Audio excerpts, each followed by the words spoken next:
ಪ್ರವಾಹದ ಭೀತಿ ಇದ್ರೂ ಕೂಡ ಯಾವ ರೀತಿಯಾಗಿ ಬೆಳಗಾವಿಯ ಜಿಲ್ಲಾಡಳಿತ ಅಸಡ್ಡೆ ತೋರಿದೆ ಅನ್ನೋದಕ್ಕೆ ನಾವಿದೊಂದು ಎಕ್ಸಾಂಪಲ್ ನಿಮಗೆ ತೋರಿಸ್ತೀವಿ. ಪ್ರವಾಹದ ಭೀತಿಯ ನಡುವೆಯೂ ಕೂಡ ಸೇತುವೆಗಳ ಮೇಲೆ ಜನ ಸಂಚಾರವನ್ನು ನಡೆಸ್ತಾ ಇದ್ದಾರೆ. ಯರನಾಳ ಮದಮಕ್ಕನಾಳ ಸೇತುವೆ ಮೇಲೆ ನೀರಾವರಿಸಿದೆ.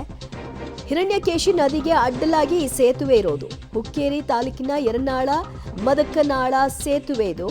ಸೇತುವೆ ಮೇಲೆ ಬ್ಯಾರಿಕೇಡ್ ಕೂಡ ಅಳವಡಿಸಲಿಲ್ಲ. ಈ ಕಡೆಗೆ ಪೊಲೀಸರು ಕೂಡ ಸೂಚನೆ ಕೊಡ್ತಾ ಇಲ್ಲ.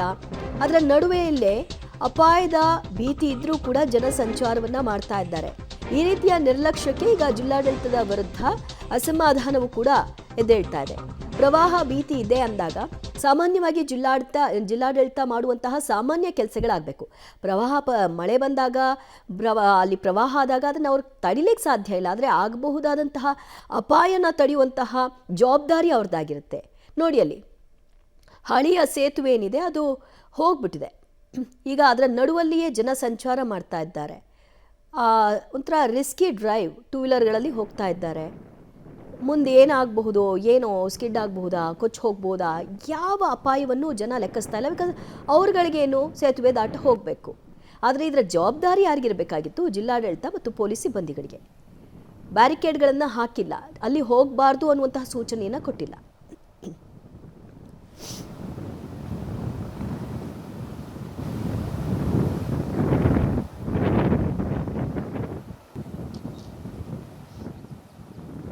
ಮಹಾರಾಷ್ಟ್ರದ ಘಟ್ಟ ಪ್ರದೇಶಗಳಲ್ಲಿ ನಿರಂತರವಾಗಿ ಮಳೆ ಸುರಿಯುತ್ತಿರುವ ಪರಿಣಾಮ ಕೃಷ್ಣಾ, ದೂದಗಂಗಾ, ವೇದಗಂಗಾ ಹಾಗೂ ಹಿರಣ್ಯಕೇಶಿ ನದಿಗಳ ನೀರಿನ ಮಟ್ಟದಲ್ಲಿ ಭಾರೀ ಪ್ರಮಾಣದ ಏರಿಕೆ ಆಗಿರುವಂಥದ್ದು.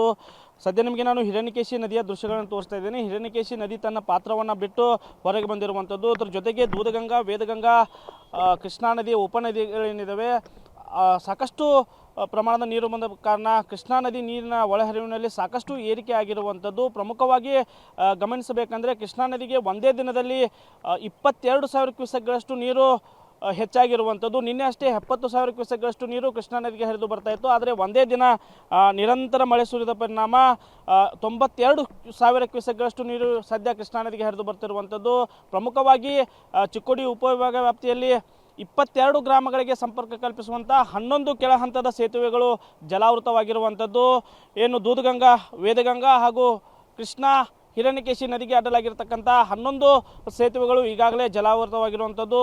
ಏನು ದೂದಗಂಗಾ ನದಿ ತೀರದ ಕಾರದ್ಗಾ ಗ್ರಾಮದ ಬಂಗಾಲಿ ಬಾಬಾ ದರ್ಗಾ ಕೂಡ ಜಲಾವೃತವಾಗಿರುವಂಥದ್ದು. ಇನ್ನೂ ಕೂಡ 2-3 ದಿನಗಳ ಕಾಲ ಭಾರೀ ಪ್ರಮಾಣದ ಮಳೆ ಆಗುವ ಮುನ್ಸೂಚನೆಯನ್ನು ಹವಾಮಾನ ಇಲಾಖೆ ನೀಡಿರುವಂಥದ್ದು.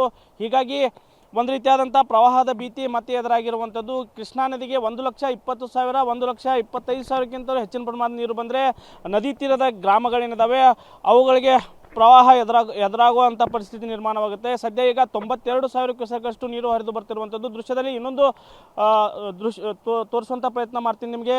ಇಲ್ಲಿ ಹುಕ್ಕೇರಿ ತಾಲೂಕು ಆಡಳಿತ ಹಾಗೂ ಬೆಳಗಾವಿ ಜಿಲ್ಲಾಡಳಿತದ ನಿರ್ಲಕ್ಷ್ಯ ಎಷ್ಟರ ಮಟ್ಟಿಗಿದೆ ಅಂದರೆ ಉಕ್ಕೆ ಹರಿಯುವ ಸೇತುವೆಗಳ ಮೇಲೆ ಜನರು ಸಂಚಾರ ಮಾಡ್ತಾಯಿದ್ರು ಕೂಡ ಇಲ್ಲಿ ಅವರನ್ನು ತಡೆಯುವಂಥ ಕೆಲಸ ಆಗ್ತಾ ಇಲ್ಲ. ಒಂದು ಕಡೆ ಬೆಳಗಾವಿ ಜಿಲ್ಲಾಡಳಿತದ ನಿರ್ಲಕ್ಷ್ಯ ಅದು ಕಾಣ್ತಿರುವಂಥದ್ದು ದೃಶ್ಯದಲ್ಲಿ ನೋಡ್ಬೋದು. ಸೇತುವೆಗಳ ಮುಳುಗಡೆ ಆದರೂ ಕೂಡ ಅದರ ಮೇಲೆ ಜನರು ಚಿಕ್ಕ ಮಕ್ಕಳೊಂದಿಗೆ ಸಂಚಾರ ಮಾಡ್ತಿರುವಂಥ ದೃಶ್ಯವನ್ನು ನೋಡ್ಬೋದು. ಸಾಕಷ್ಟು ಅಪಾಯಕಾರಿ ಸಂಚಾರ ಅಂತಲೇ ಹೇಳ್ಬೋದು. ಒಂದು ಸ್ವಲ್ಪ ಆಯ ತಪ್ಪಿದ್ರೂ ಕೂಡ ನದಿಗೆ ಜಾರುವಂಥ ಪರಿಸ್ಥಿತಿ ಇರುವಂಥದ್ದು. ಅಂಥದ್ರಲ್ಲಿ ಪ್ರಯಾಣಿಕರು ಈ ರೀತಿಯಾಗಿ ರಿಸ್ಕ್ ತೊಗೊಂಡು ಪ್ರಯಾಣ ಮಾಡ್ತಿರುವಂಥದ್ದು. ಇದರ ಬಗ್ಗೆ ಬೆಳಗಾವಿ ಜಿಲ್ಲಾಡಳಿತ ಒಂದು ರೀತಿಯಾದಂಥ ಮುನ್ಸೂಚನೆ ಕ್ರಮಗಳನ್ನ ಕೈಗೊಳ್ಳಬೇಕಾಗುತ್ತೆ. ಆದರೆ ಇಲ್ಲಿ ಸಂಪೂರ್ಣವಾಗಿ ಬೆಳಗಾವಿ ಜಿಲ್ಲಾಡಳಿತ ವಿಫಲವಾಗಿರುವಂಥದ್ದು. ಬ್ಯಾರಿಕೇಡ್ ಅಳವಡಿಕೆ, ಪೊಲೀಸರ ನಿಯೋಜನೆ ಸೇರಿದಂತೆ ಯಾವುದೇ ಕೆಲಸಗಳನ್ನು ಬೆಳಗಾವಿ ಜಿಲ್ಲಾಡಳಿತ ಮಾಡ್ತಾ ಇಲ್ಲ. ಮತ್ತೊಂದು ಕಡೆ ನದಿಗಳು ಉಕ್ಕಿ ಹರಿತಿರುವಂಥದ್ದು.